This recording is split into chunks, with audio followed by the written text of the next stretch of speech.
everyone, and welcome to this special spoiler review from Picard Season 3 from the Geek Buddies! Hey! That's right. That's our attempt there to do the Geek Buddies intro. Thank you all so much for joining us. I am the Outlaw, John Rocha, joined today for this review of Episode 4 of Season 3 of Picard by my CINE-FILES co-host, but also the co-host of the Enterprise Incidents, a fantastic Star Trek podcast that is hosted by the person I'm about to introduce, and Scott Mantz, talking about Star Trek. They did the entire original series. They are now doing the animated series from Star Trek. So, ladies and gentlemen, please welcome to the Geek Buddies here to review Picard, Steve Morris. How are you, Steve? I'm great, and I'm truly honored to be on the Geek Buddies, and going to do my best to fill, I guess, not one pair of shoes, but two pairs of shoes. That's a lot, but I'm ready.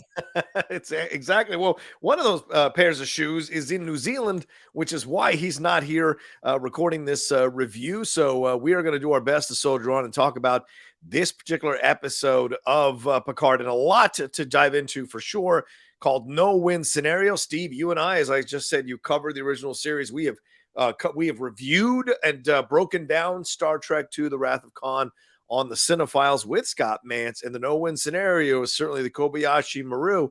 It's apparently the third time they have referenced this in these new Star Trek shows as a title for an episode. I think Prodigy had it as Kobayashi, and another, I think Voyager had it as Kobayashi Maru. So this is the third time it's being referenced here in a Star Trek show. So the way I like to do things is I like to jump in and talk about overall thoughts and then break this thing down. But I'll tell you this, I feel like I have to navigate this review with you because so much was going on here. So I'm going to do my best to guide us to make sure we cover everything before we wrap up. And before we dive in, I do want to give love to Carbon Health, who continues to power and sponsor us on the Geek Buddies through the month of March. You know, we're losing them at the end of March, but for now, got to give them love. If you have any healthcare questions, concerns, or needs, head on over to carbonhealth.com or download the app to have a doc in your pocket for any of those concerns. No matter what century you're in, no matter what starship you're in, and no matter if you're a changeling or not, they might be able to help you with any of the concerns you might have. So,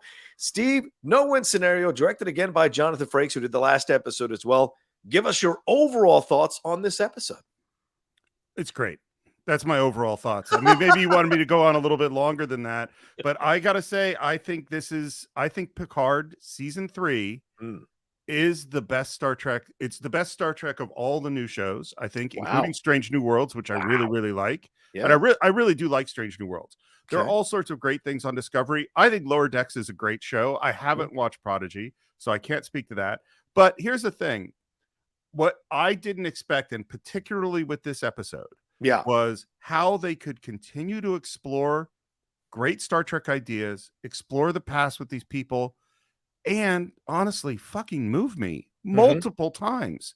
Multiple times. And I feel like they're doing such a good job of this thing that has been tried so many times and is so hard, which is to properly service all of these characters in ways that is moving and fulfilling and deals with their history and takes them to new places we haven't seen before.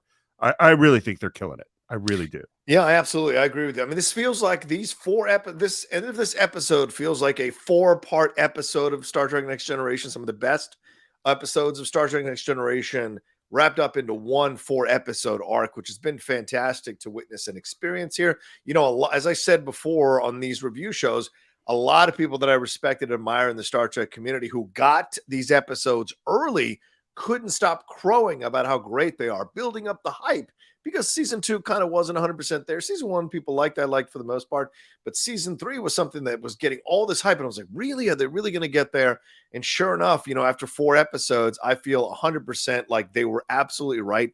Their opinions are vindicated like I haven't seen before with Star Trek, and I've really enjoyed it. And this episode is another example why we did not have any Raffi or Worf follow-up in this. This was completely all on the Titan, and the Shrike being involved as well in the back half of the episode, but everything is on the Titan here, and we're exploring these relationships. You know, Steve, I said this last week, the Next Generation fans now, who used to make fun of us for loving the old guys on the starship and the old ladies on the starships when we were watching those the original series movies now are in the same boat we were, and they're the ones who now have to take a little bit of ridicule about watching their heroes, aged heroes, on these starships going through these adventures. They are way too old to be doing this stuff, but yet the magic and the nostalgia and the connective tissue, the relationships, the chemistry, it's all here in this episode of the TNG of Picard here, reflecting that TNG energy. And it's great to see, along with some characters who don't necessarily revere these characters, which I think is great. We're caught up in this, the nostalgia, but Captain Shaw and certainly Jack Crusher Jr. remind us of why these heroes, we may love them, but they're not infallible, and they're full of mistakes, they're full of errors, and certainly stuff at home doesn't reflect how great they are on a starship. And isn't that what we see in our modern society, in our society for decades, actually, Steve, where great famous people accomplish all these incredible things, but their kids at home or their families at home are broken or fractured or bitter or angry, or there's stuff to repair there all the time, because in order to achieve those great things, they have to spend less time at home constructing what they construct. And I think it all comes home in that moment at the end, near the end of the episode, where Jack Crusher, under disguise, asks Picard about if he ever wanted another family at home, and Picard answers it in a way that he couldn't have known at the time was a gut punch to poor Jack Crusher Jr. So I love that we've got so much to explore in this episode. Anything else you want to throw in before we jump into some of these relationships? Just a couple of responses. The big one is that you mentioned how they, had broken and hurt these people around them. Well, they're also, one of the things this episode is exploring is that how they broke and harmed themselves. Oh, great point. Yes. Like I didn't think about this. I mean, obviously there's the great episode Family right after Best of Both Worlds in season 4 of Star Trek, where Picard goes home. And that's certainly an episode that deals kind of with PTSD, but all of Picard is dealing with that. We're dealing with Riker's trauma. We're dealing with Picard's trauma. We're dealing with Shaw's trauma. We're dealing with Seven's trauma. We're dealing with and of course, Jack and what happens to him. Yeah. And so, and I think one of the interesting things, and I know we need to get into the spoiler review, is just, it's what this series is doing is reckoning with the damage done by the heroic Star Trek: The Next Generation. Yeah. Like that's what it's saying. Yeah, that was all great, but look at where it's left us. Look at where these people are today, and it's hard. Yeah, and I think it's shout out to Terry Matalas, who's the showrunner here, in the work they've done in bringing in the right writers to be able to walk that line, or that tightrope, really, because we've seen, how I go back to Snyder and a lot of people thought that he hated Superman. That was why his Man of Steel turned out the way it did. I don't agree, but I can understand why people might feel that way. And certainly this is a dangerous line that they're walking here, where they can kind of stay in Picard. And some of the criticisms of the Picard series have been like, they've been focusing on just deconstructing his heroic, legendary status, and it's frustrated some fans of the character of Picard in that approach. But I think they've got the right balance in this version, or in this season rather, of Picard, of showing all the great exploits. When he retakes command of the Titan there, or to command of a ship, it's first time commanding the Titan. It's so great. That's such an awesome moment. But you also end it with him remembering where he had seen Jack Crusher before and what he had said to Jack Crusher in that moment. So you get the balance, and you yourself as a viewer have to kind of reckon with that. And I think it's great. Showing the greatness of a character is always fantastic. If you do it the right way, it'll resonate with people even more, so I appreciate that. All right, let's jump into the review here. And as I said, I'm going to navigate this as best I can. And I think I want to go through it with relationships. I think that's the thing for me here. So let's talk about Picard and Riker throughout this episode. Clearly, last episode, they had a bit of a falling out at the end of that episode. Riker, telling Picard to get off the bridge. Picard had taken a personal shot at Riker after he had complained that Beverly had taken a personal shot against him when he was talking about the Jack situation. And so that caused a little enmity between these two. And we see that Riker is realizing that everything he wants to try is not going to work. It's going to eventually lead to their deaths, either slowly or quickly. Every option he is trying and going through with the entire crew of the Titan, he's realizing he's running out of options. So he comes down there to talk to Picard. Picard tries to apologize to him, and Riker stops him and says, "You were right." Was he right about this or no? He's right about the fact that Riker was commanding from a fear of loss. And he speaks about his son dying and seeing the coffin go in and not feeling anything, feeling an emptiness there and being unable to connect with Deanna because of that emptiness. And he thought him leaving might cause him to kind of take a little bit of a break and reanalyze things. And Riker tells Picard to have a conversation with his son because you don't know how much time we have. And of course, later we see how Riker and Picard come back together on the bridge, work together to get the Titan out of that nebula, fling an asteroid at the Shrike, and escape this whole thing as they all come together. So what did you think about the exploration we had of Riker and Picard, leading to also Riker having that conversation with Deanna at the end? That, for me, I don't know for you, Steve, I started crying. I felt that deep in my soul, that back and forth with him and Deanna, just from the nostalgia of those characters, but the connection of those actors. What do you think of this relationship throughout this episode? I think it's also powerful. And first of all, it's this thing that's really, really difficult to do in writing, which is to have the story and character evolutions coinciding perfectly with the machinations of the plot, so that Riker has to overcome personal issues within himself, yes, in order to become the captain he needs to be. And Picard is also, I mean, like, going for, and it's funny because in the previous episode, the scene with Beverly and Picard, where he asks, "Why didn't you tell me?"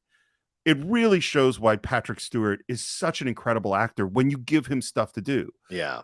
I don't think Jonathan Frakes is at the Patrick Stewart level of acting. I love Jonathan Frakes. Right. I think as an actor, he's usually really, really solid, and he's a really good director. Right. In this episode, you see, this is the best performance, I think, maybe of all time from Riker. It's the most subtle. It's, I mean, there are some good episodes, some Riker episodes I absolutely love, but a lot of the best Riker things are him being sort of light and charming. Yeah. You know, they're him with that smirk, whereas him being truly, truly vulnerable. And what's so interesting too is, like, it's not just that he kicks Picard off the bridge. He says at the end of the last episode, "You just killed us all." Yeah. I mean, that is because a lot of what Picard has to deal with is guilt, you know, which also connects to the discussion with Captain Shaw and 10 Forward later on. Later on, it's the damage that he's done around the world that Picard is reckoning with. And I think too, the idea that Riker's grief, his lack of hope, is what is preventing him from being the captain he needs to be. Because I'll tell you something about this episode in general. And this is, it's going to sound like a criticism, but it is in fact a compliment, which is that half the episode was very frustrating to me because they're not doing what you always do in a Star Trek episode. Because in a Star Trek episode, you're like, we are going to fight to the last second to save the ship. And Riker gives up. And so watching that, like, just them sort of, well, I'm going to send a message and maybe we'll give each other hugs. And I'm going, no, you gotta do something. And yet that you got to do something is exactly what Riker needs to go through as a character to evolve, to get back to the place where we're going to fight till the last possible second. Right.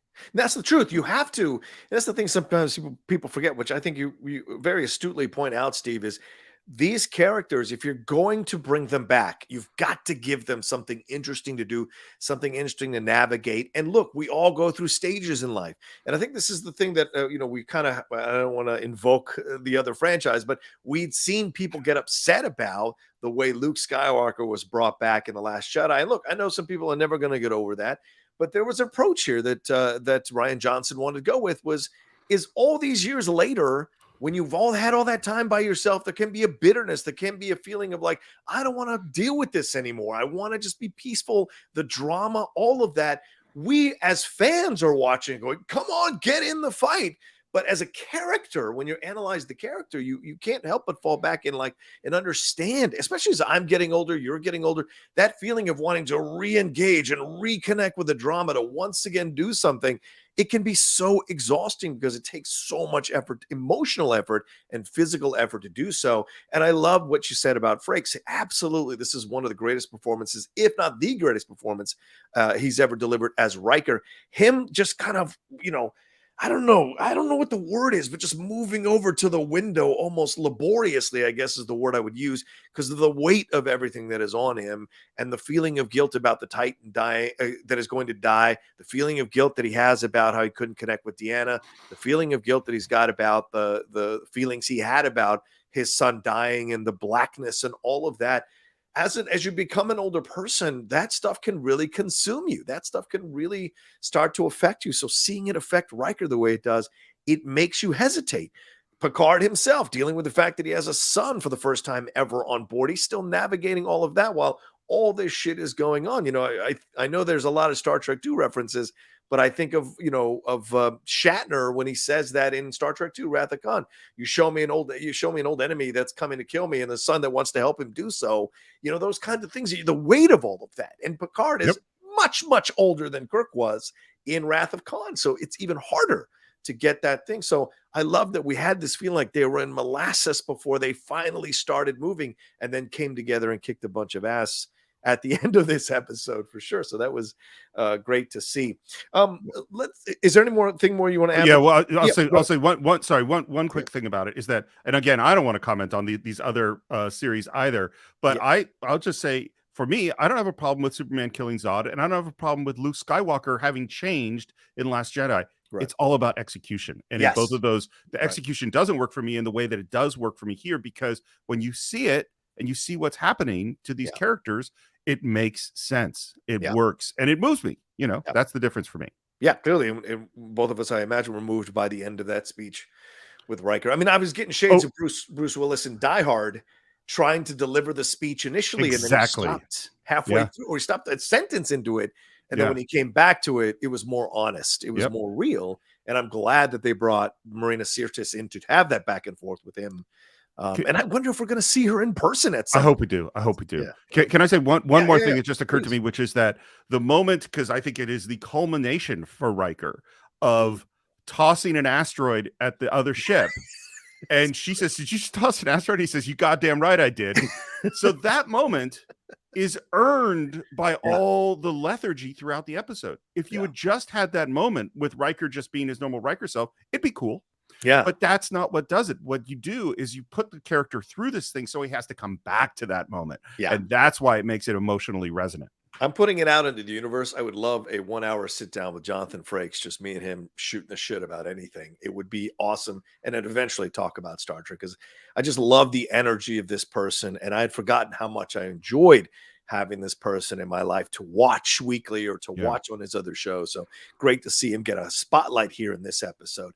All right, let's move on to Picard and Jack. That's the other one of the other relationships that we should jump into here. Connected, we see at the beginning Picard being told by Riker, as I mentioned earlier, like, go have this time with your son. So as opposed to the last episode where he's like, this situation, I can't solve it, I can't save it, it's unsolvable. When Riker was telling Picard to go to spend more time with his son, this time Picard listens to Riker, and obviously, he's had time to process and all this kind of stuff. So we see him walk and speak and go over there to talk to Jack. He brings him in the 10 forward, and of course, we had started the episode in 10 forward with Picard there in that bar, about to have lunch, and all these young cadets show up.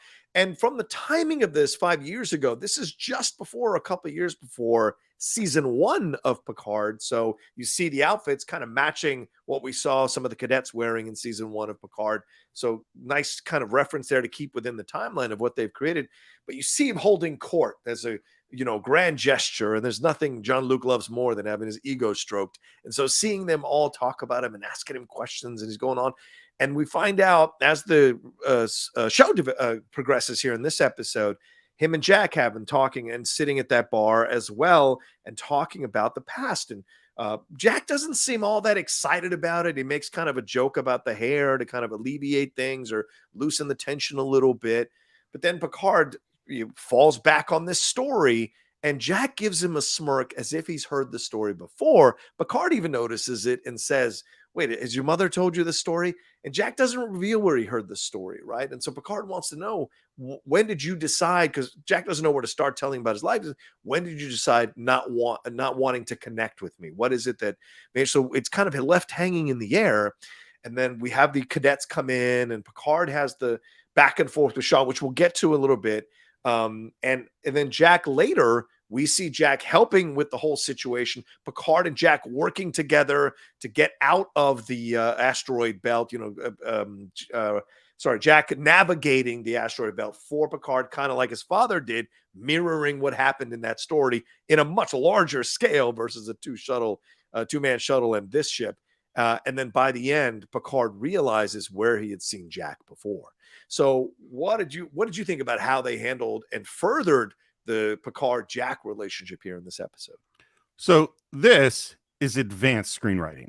This is playing three-dimensional chess, to use a Star Trek term. I mean, and let's start with that end, because that's the key, is that Jack actually did come to seek out his father. He did. Found his father at his father's favorite place, was probably about to go talk to him and talk about family and relationship and all those things. And then he gets interrupted by all the cadets.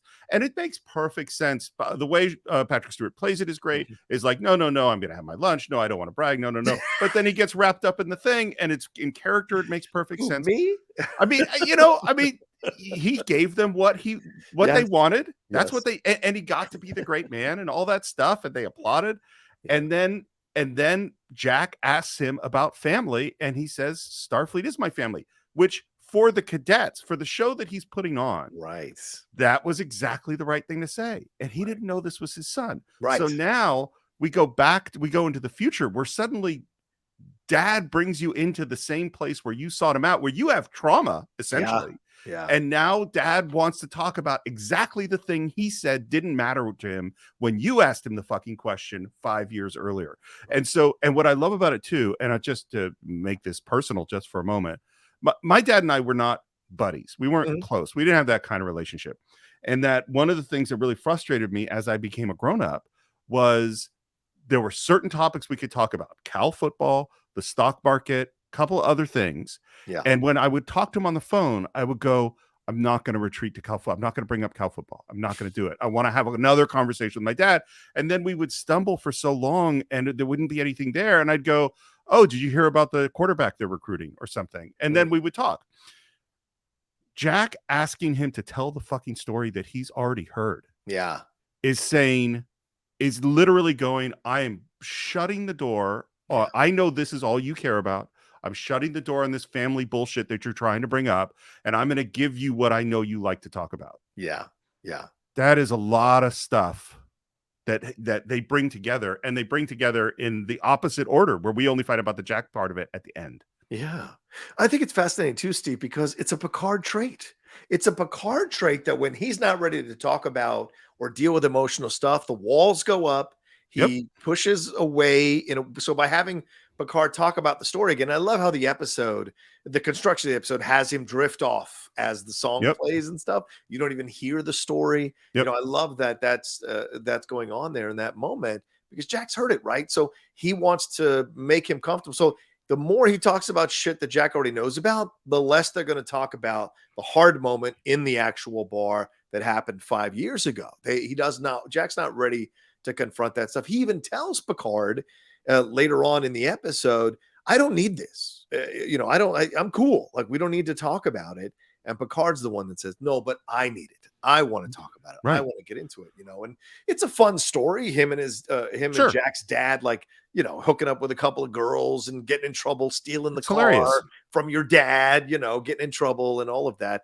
It's a great story, and you like that. So it's a father clumsily trying to connect with his son about talking about getting laid, which is a weird approach, but okay.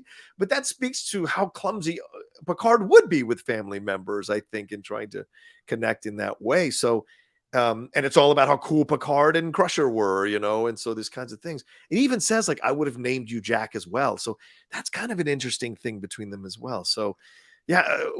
What did you think about where we ended up, though? Is Jack, by the end, Picard remembering, is that a way of breaking through things? Is he now going to be much more open to Jack? Or is this going to send Picard back behind his walls again and Jack behind his walls again going forward? What do you think we're at with the look they exchange at the end of the show? So I will say that structurally, I think as a writer and knowing this is the last season of Picard, I think he will resolve this in a way because that's just where we got to head. I also think, it's funny. It just occurred to me, Scott and I just did the original series, and one of the big, not that I didn't know this, but really hit really hard is the deep and profound loneliness of James T. Kirk. Yes. Is that this is a guy whose whole journey is, I'm going to sacrifice my personal happiness. I'm going to sacrifice love in order to be the captain of the ship. The difference that I see with him and Picard. Yeah. Jim Kirk has two best friends, Spock and McCoy. Yeah. Riker is not Picard's best friend the way that Spock is Kirk's best friend. Right. He has this literally intimate relationship with Beverly Crusher. Yes. But they're not as close as McCoy and Kirk in a lot of ways. And so Picard is an even lonelier figure.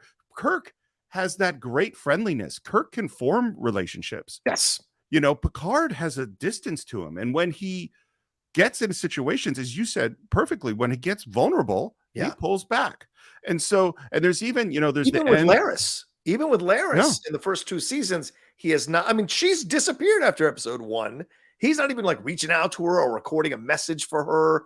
Is she still sitting in the bar waiting for him from episode 1? I don't know. But even with Laris, there isn't that, thing. So, no, I mean, it's having the people that can truly call you on your shit, which both Spock and McCoy do with Kirk regularly. Yeah. Picard doesn't quite have that. And it's even at the very end of Next Generation, Picard sits down to the poker game and goes, I don't know why I didn't do this before. And so there's the implication that he is going to try to come out of his shell and actually be a member of this family. But I don't think, based on what we see in Picard season 1 and 2, I don't think he ever really pulls that off, know? Yeah. I don't think it's constructed to do so. And this may be another reason why I love Kirk more than Picard. I like Kirk's emotional availability, his vulnerability, his passion, his fire. You know where you stand with Kirk. And I think with Picard, there is that control of every situation that I'm in. I must have control. And certainly there's something to explore in Picard's all the way childhood past that we could explore and find out where he constructed this armor, this shield, these walls that have allowed him to be as successful as he is. Because that's the real mind fuck, when you can construct your life and achieve success, but the way you constructed your life kept everybody at bay to a degree. Did you really have a successful life? So it's those kinds of things that you look at both personally and professionally and have questions about. And I love that the show is presenting that in such an honest way, as opposed to a judgmental way, which I really enjoy. Anything more to say on Jack and Picard's relationship throughout this episode? Just that, which I assume maybe we'll get into next, is the Jack witnessing Captain Shaw coming in. Yes, we are. He says to him. Yes, we're definitely, because that's part of the Jack Picard relationship too. Yeah. But man, that's a lot. Yeah, but from a different place. Absolutely. Well, let's take a quick break and then we'll jump in. We're definitely going to jump into Shaw and Seven, and then Shaw talking about that scenario in the bar there, or the holodeck there, right after this.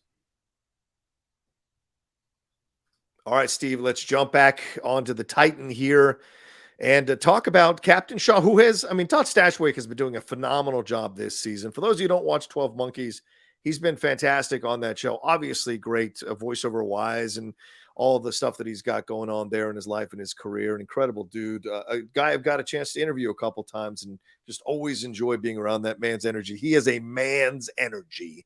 So it's always fun to see him and having him be on this ship. They have not turned Shaw into some secondary captain character. There's a lot to explore with him, and certainly we get that in this episode. Remember last episode, he was injured on the bridge, handed control of Titan over to Riker. He is still on the bridge, and it is 7 of 9 who has figured out that the changelings are a thing.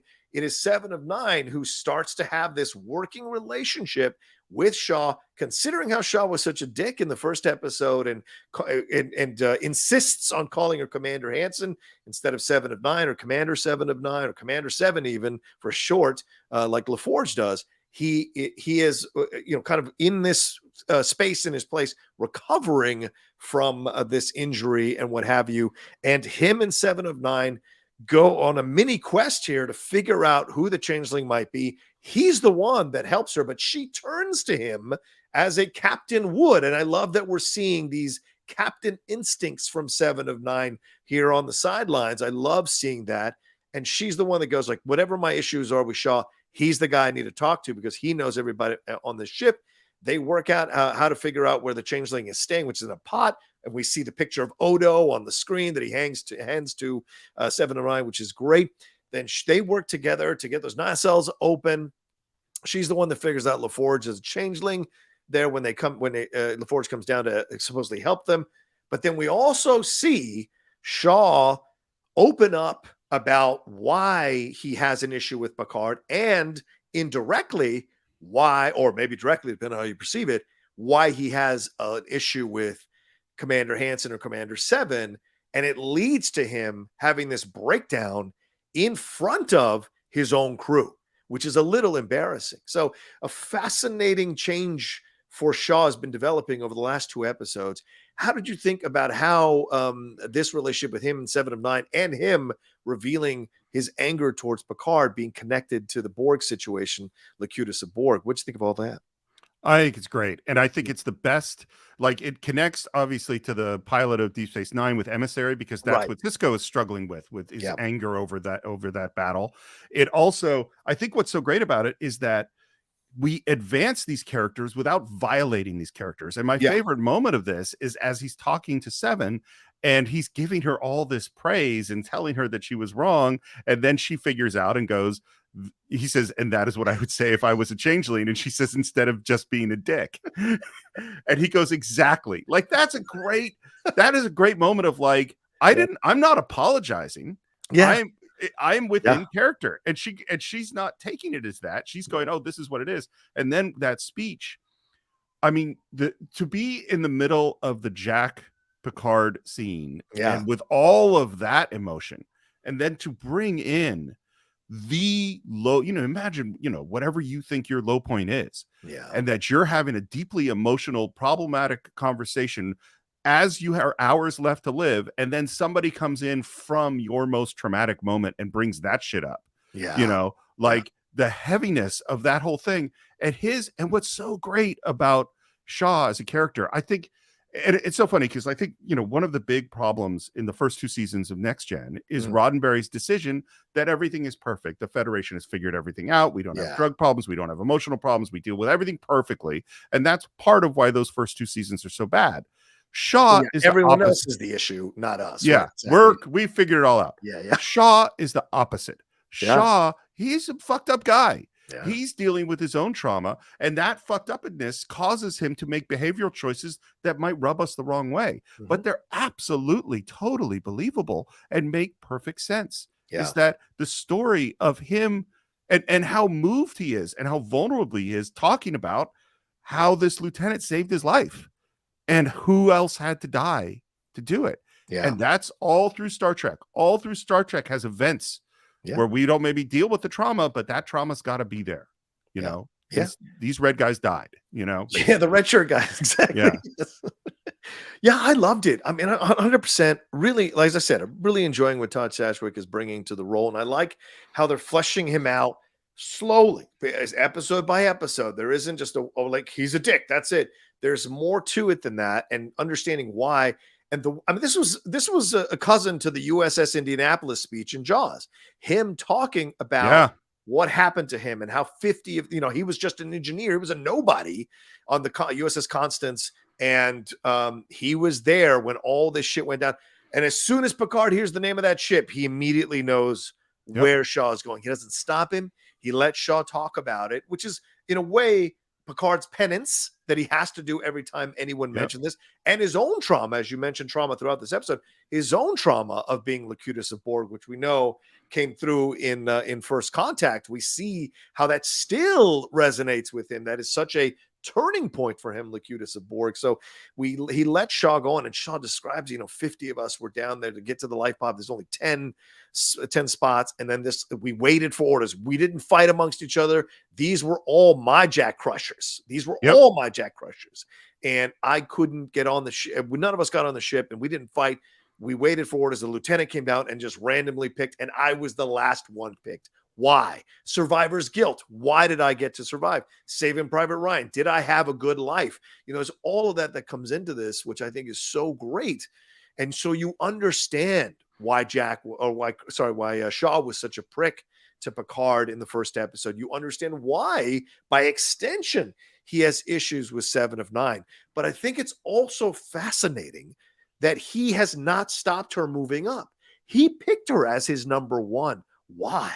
So there's a real interesting thing to navigate. And I love that they have such fantastic chemistry, Jeri Ryan and Todd Stashwick.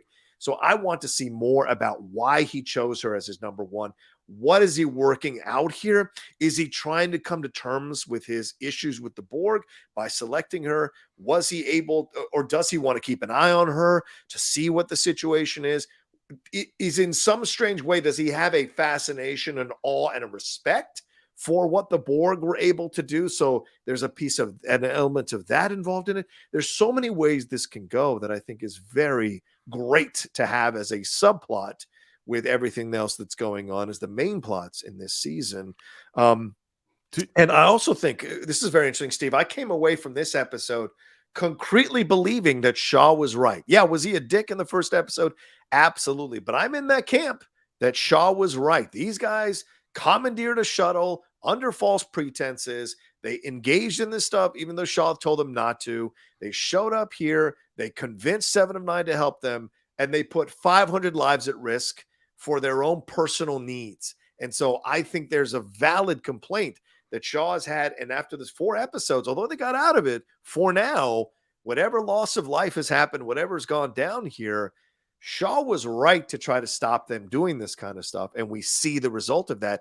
And I wonder if there's going to be a conversation that happens now in the next episode about how this all went down. Okay, I got a whole bunch of stuff, and I'm going to see if I can remember all of them. Okay. The first one is I want to go back to Shaw on the constants and the choice. And you said, Shaw thinks, it was random.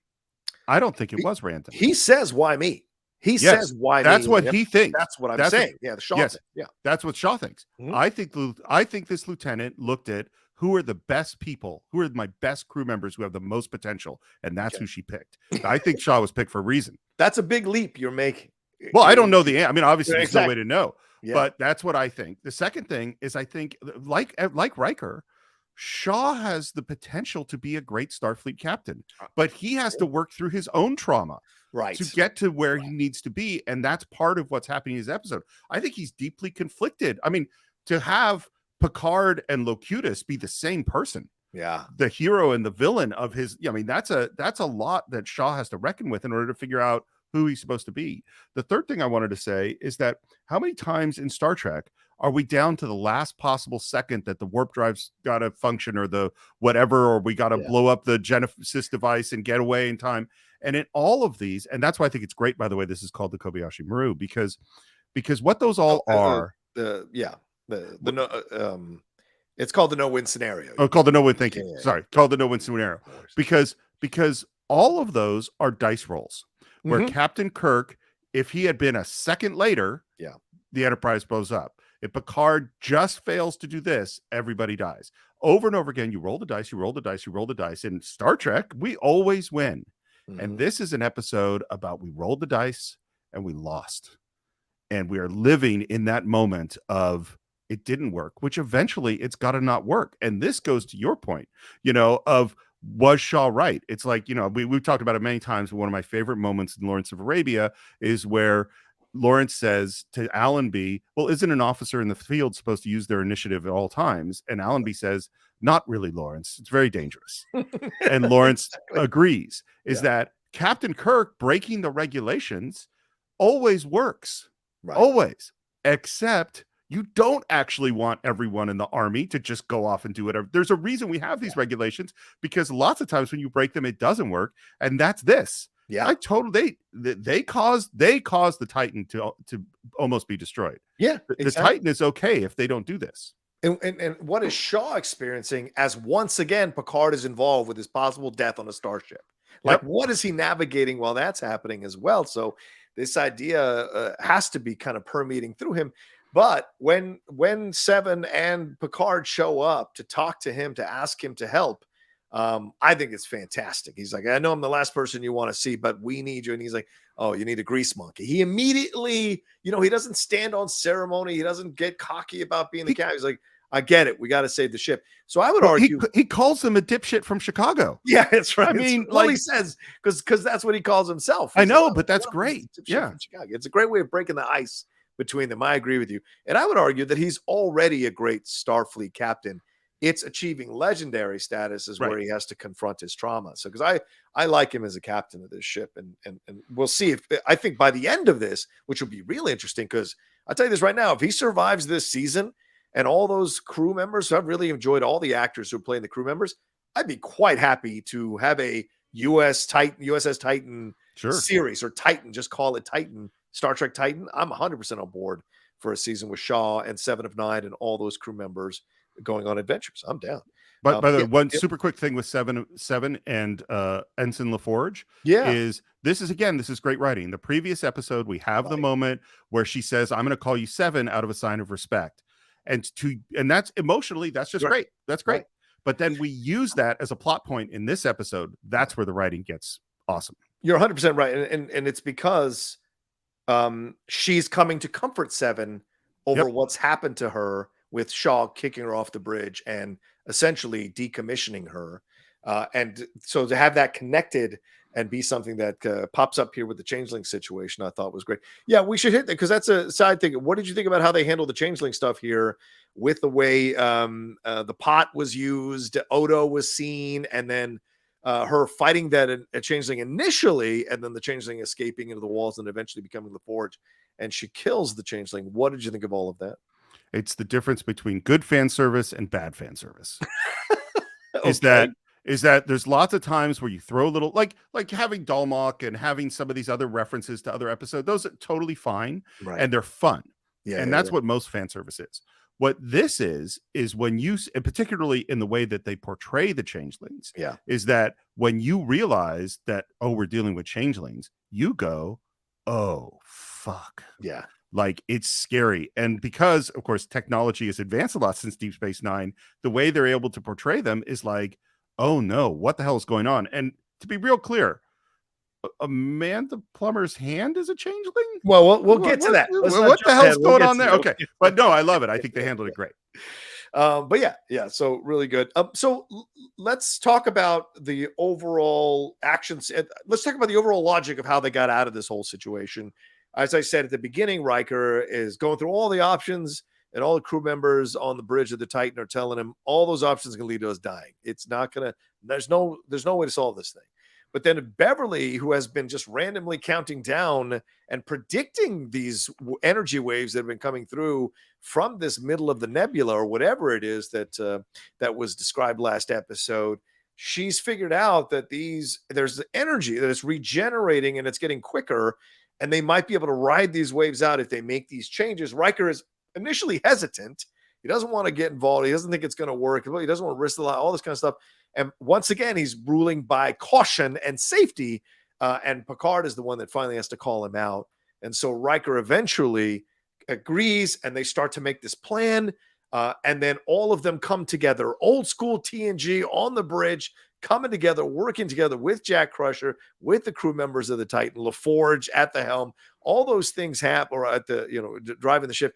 All those things happen, and Picard sits in the captain's chair because Riker says, you've done this before in a two-man shuttle, so I concede control of Titan to you, captaincy of the Titan to you. Take it. And of course, he does the engage, and they get out of the situation. And we see the space jellyfish that, of course, is a reference to Encounter at Farpoint. So you tell me, Steve, did you enjoy this logically, scientifically, technically? I know you're a big fan of that kind of stuff. Did you enjoy the way this all was paced out and the logic of it at every step of the way, all the way until the end, when they get out of this whole thing and kind of find the rebirth of these creatures, the space jellyfish here? So first of all, just in terms of the logic and science, one of the places that I think, particularly in later Star Trek, where it tends to go awry for me, is when we just have a long technobabble conversation. It's like, Right. oh, well, if we reverse polarity on the deflector shield, we might be able to create an antimatter flux, which will, and everybody's like, oh yeah, I guess we can do that. It's like, I don't know what the fuck you're talking about. That doesn't mean anything. Whereas in Wrath of Khan, when Spock says that Khan's strategy shows two-dimensional thinking, right, I get it. I understand. And so this is an example of where I don't have to understand, you know, what's going on with these bio, you know, things in this place where I don't need to. The idea like, oh, these are contractions. They're coming at regular times. I get that. It's sending out energy and we could ride the energy like a surfer. Totally get that. In fact, there's an episode, because we're doing the animated series, one of our planets is missing, is an episode where there's this giant cloud they're trapped inside, and they use, and their power's all gone down, and they use energy from the cloud in order to power the Enterprise and get them out. I was like, oh, it's connecting to a whole bunch of other Star Trek, and all of this, and the fact that it's like, oh, we got to open up the nacelles, and that gives us, each of our people have different jobs, and the navigating through asteroids.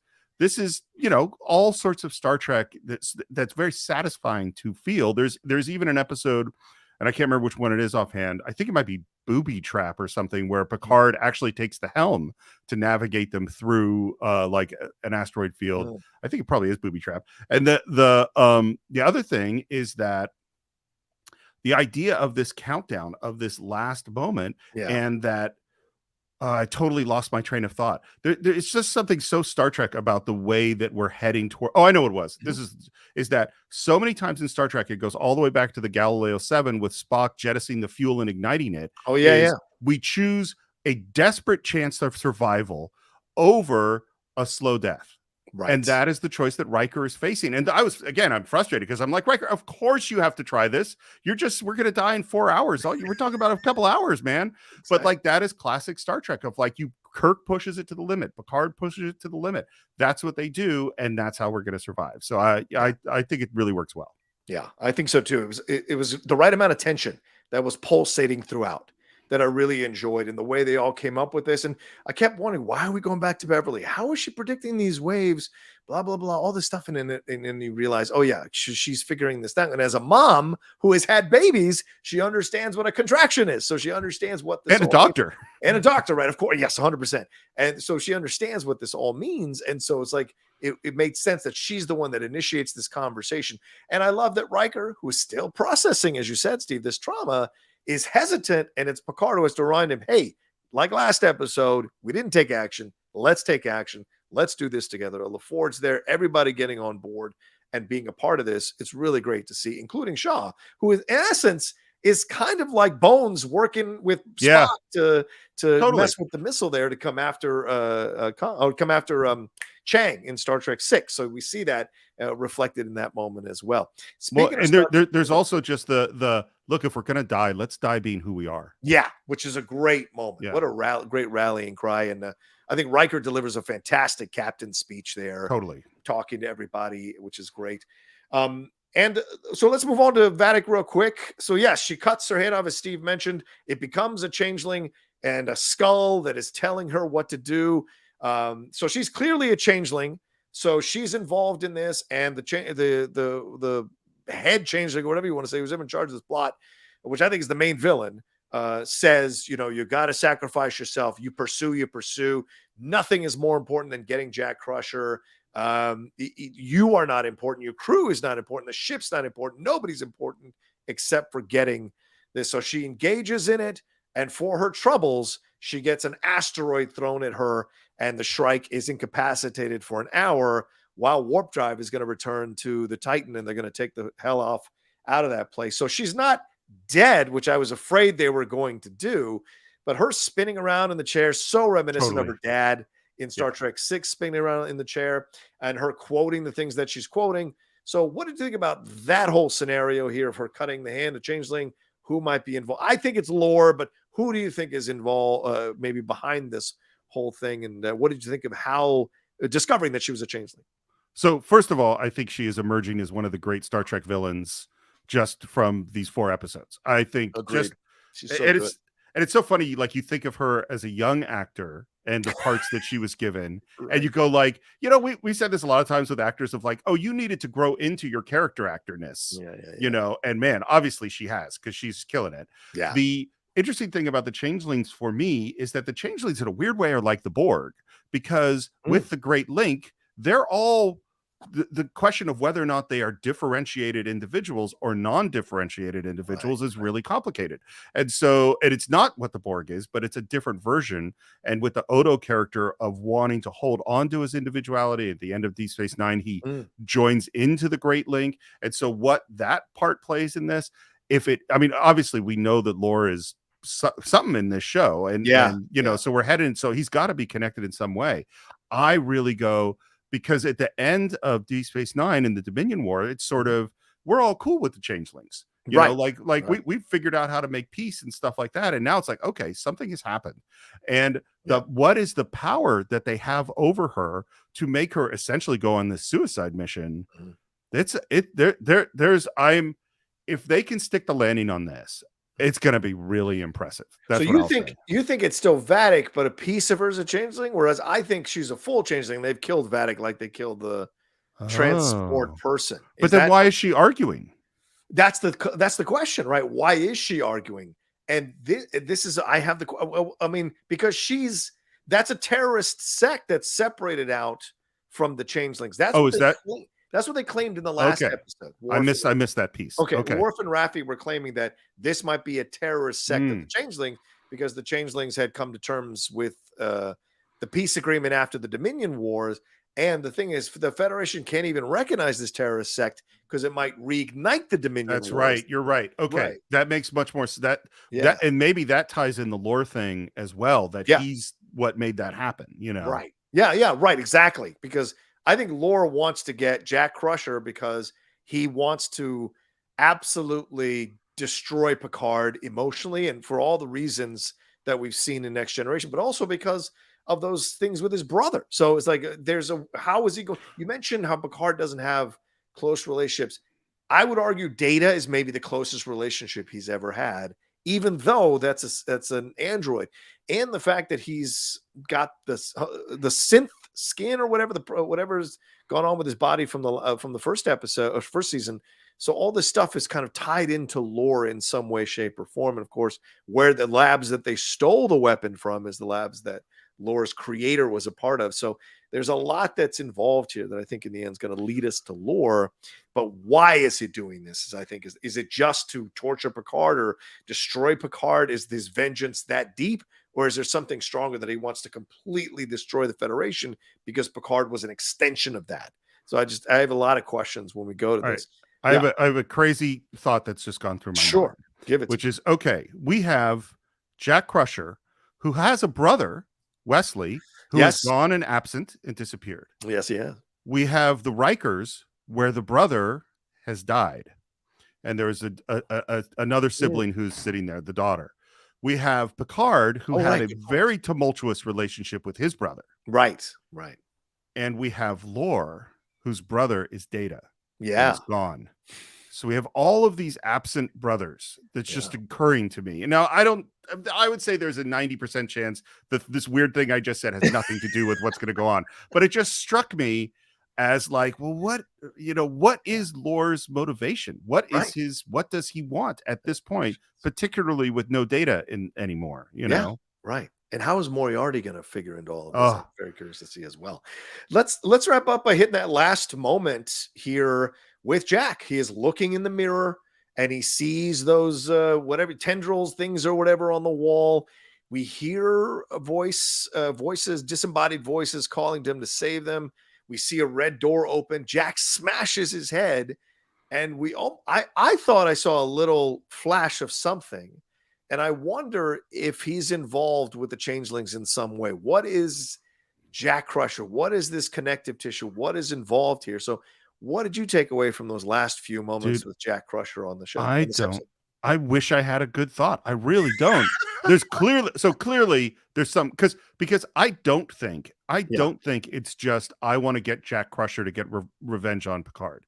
That's too simple an explanation, I think, because there's a lot of ways you get revenge on Picard, and the what they're risking to get that one guy. I mean, in the way that this is Picard's going to die. So I think there's something specific about Jack Crusher that is different, and maybe it's connected to Wesley, because and I don't think is there any rumor of Wesley coming back for this? I haven't heard anything, to be honest with you. And to be fair, I haven't really kind of tried to seek it out. So maybe there has been stuff out there about Will Wheaton coming back, but I have not heard. I haven't heard anything. I mean, I don't look at a lot of sort of, rumory things other than the Geek Buddies. If the Geek Buddies mentions it, then I will probably hear it. But other than that, I don't really pay that much attention to it. Right. But I go like, there's something about him personally, his body, something about him, some connection that he had to someone, to the Changelings, to, we're holodecks with Moriarty. I don't know what it is, right? But I feel like there's something here. Yeah. What is he taking? It feels like he's stolen something, right? Yeah. The one of the disembodied voices says, "Find me," right? And we hear Beverly. It said, "Find me, not fight me," because I couldn't tell for sure. That's what so find me. Okay. It sounded like "find me" to me, but it could be "find me." I don't know. It sounded like "find me" to me, but then we hear Beverly's voice calling his name, Jack. Jack. So what does this all mean? What's it all? So there's a lot of questions. Yeah, go ahead. Again, find me could be Wesley. Yes. But it was a female voice. Oh, was it? Okay. Yeah. So I don't know if there's an element to that, No offense to Will. No, yeah, of course. All right. Any final words? Well, there were some Easter eggs, Steve. I think we've talked about most of them, mentioned most of them. But this is a big one or reference here, or maybe Easter egg. This is the first time that we have heard an admiral's log from Picard since Star Trek Nemesis. He did not do this in the first 2 seasons of Picard, and he hadn't done it in the first 3 episodes of Picard. This is the first time that he has done one in its entirety since Star Trek Nemesis back in 2002. So that's pretty big. Yeah, I mean, honestly, the least remember about Nemesis, the better, as far as I'm concerned. But yes, it is a thing. By the way, the big thing for me that I think they did so is that they can give us this sense of triumph, this sense of we won, while also particularly with that last scene with Jack, but like be completely stressed about what's coming next because we know it's not over. Yeah, 100%. Also, both Riker and Crusher get to say a version of the Star Trek opening monologue. Beverly says to seek out new life. Riker says, "I think we should boldly get the hell out of here," which I think is a great Riker thing to say for sure. And is there anything? Oh, Metalis is, of course, Metalis 4's reference. That's a reference to the showrunner, Terry Metalis, which I think is great. So by the way, I heard Talos 4 when he was talking, and Talos 4 is where the cage takes place, which is the, General Order 4 was the one place where it's the death penalty. And I had my head totally spun out on what the hell was Jack doing on Talos 4? And oh my God, is this some sort of illusion? And then I went, no, that's not what he said. It's okay. Move along. It's a nice reference to the showrunner. And also Calto. We see Calto, the Vulcan Calto game, in the transported person's quarters there when 7 of 9 is going through them. Of course, she loved playing that game, so it was a nice little reference there as well. So pretty cool stuff. This is a fantastic episode. Steve, any final words here before we wrap up? Just that I can't wait for episode 5. I'm in the same camp as you. This brought everybody back together. People have been dying to see the TNG crew back together. There have been teases when they've hung out with each other over the first 2 seasons of Picard.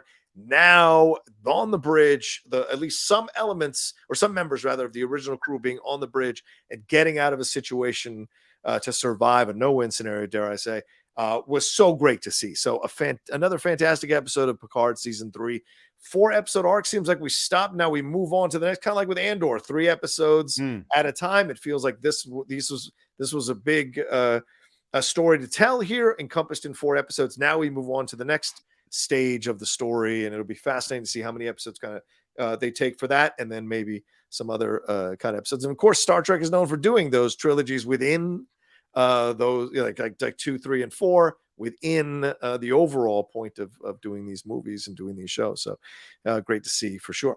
All right. Thanks to everybody who's watched this review, the spoiler review here, or listen to the spoiler review. You can always download us on the Geek Buddies podcast feed as well. In case you don't want to see our pretty faces, you can always listen to us there as well. And big love to Steve Morris, who joined me here for this review. It won't be the last time he's going to be on these reviews for sure. So Steve, thanks so much. Please let everybody know where they can find you and all the stuff you got got going on, and especially Enterprise incidents. Well, first of all, thank you so much for having me. It's been a joy to be on the Geek Buddies. You can reach me at SR Morris on Twitter, SR Morris1 on Instagram. Of course, the CINE-FILES podcast, which John and I do together. And as you said, Enterprise Incidents with Scott and Steve. We worked our way through the original series, having original writers, Walter Koenig, a director of Star Trek, Ralph Sinensky, who directed 6 episodes of the original series. He joined us for deep dives on all 6. He is 99 years old and has a memory way better than mine. These are amazing conversations. We've now moved on to the animated series. I am really, really proud of Enterprise Incidents. So if you're a Star Trek fan, I highly recommend checking it out. And I think that's it. Yeah, I think that's it. Yeah. And for those of you who don't know about the CINE-FILES, that's a show that Steve and I have been co-hosting for 7 years now, a podcast. We get hundreds of thousands of people listening to us every month. We break down one great film or kind of great film and have fun talking about it. Right now, we're knee deep in the season of Tarantino, and we just about to release part 1 of Django Unchained tomorrow with our special guest, Jay Washington. So go and revisit that and see all the different films that we've spoken about. And there's a number of Star Trek films that we've done deep dives on with Scott Mantz, your co-host on Enterprise Incidents, and our friend it's been fun to talk Star Trek with him for a longer extended periods of time on that show. As for us here on the Geek Buddies, please remember to subscribe to the channel down below, the Outlaw Nation. Subscribe and hit that bell button. You know, I have a goal to hit 50,000 subscribers by the end of the year. Help me do that by subscribing down below, hitting that bell button, hit a like on this video, that thumbs up button, hit that thing, leave a comment down below. Did we get everything you want us to talk about? Are there other references? What are your theories about what's going on? Let us know down there in the comment section below. Remember to follow me at The Rocha Says. Follow Michael Vogel at MK2Tune. Follow Shannon at Shannon the Geek Buddy. And what else? Shannon _ McClung, I think, on Twitter. And for us as the Geek Buddies, follow us right above there at Geek _ Buddies on Twitter and the _ Geek _ Buddies on Instagram as well. And of course, big shout out to carbonhealth.com, who continues to power and sponsor us here on the Geek Buddies. Head on to carbonhealth.com or download the app to have a doc in your pocket to address any of your healthcare questions, concerns, or needs. Maybe you were on the USS Constance and had issues going on there that you got to come to terms with. And I think this applies to this episode. They've really put together some fantastic programs to help people deal with trauma and mental health issues over there at carbonhealth.com. So go and check them out today. If you're in one of those places and you need a little assistance, you need a little guidance, check them out today and see if they can help you as well. All right, y'all take care of yourselves. Be well. For my partner here, Steve Morris, thank you so much for joining us. And we'll talk to you next time with another brand new spoiler review here of Picard on the Geek Buddies. Hey!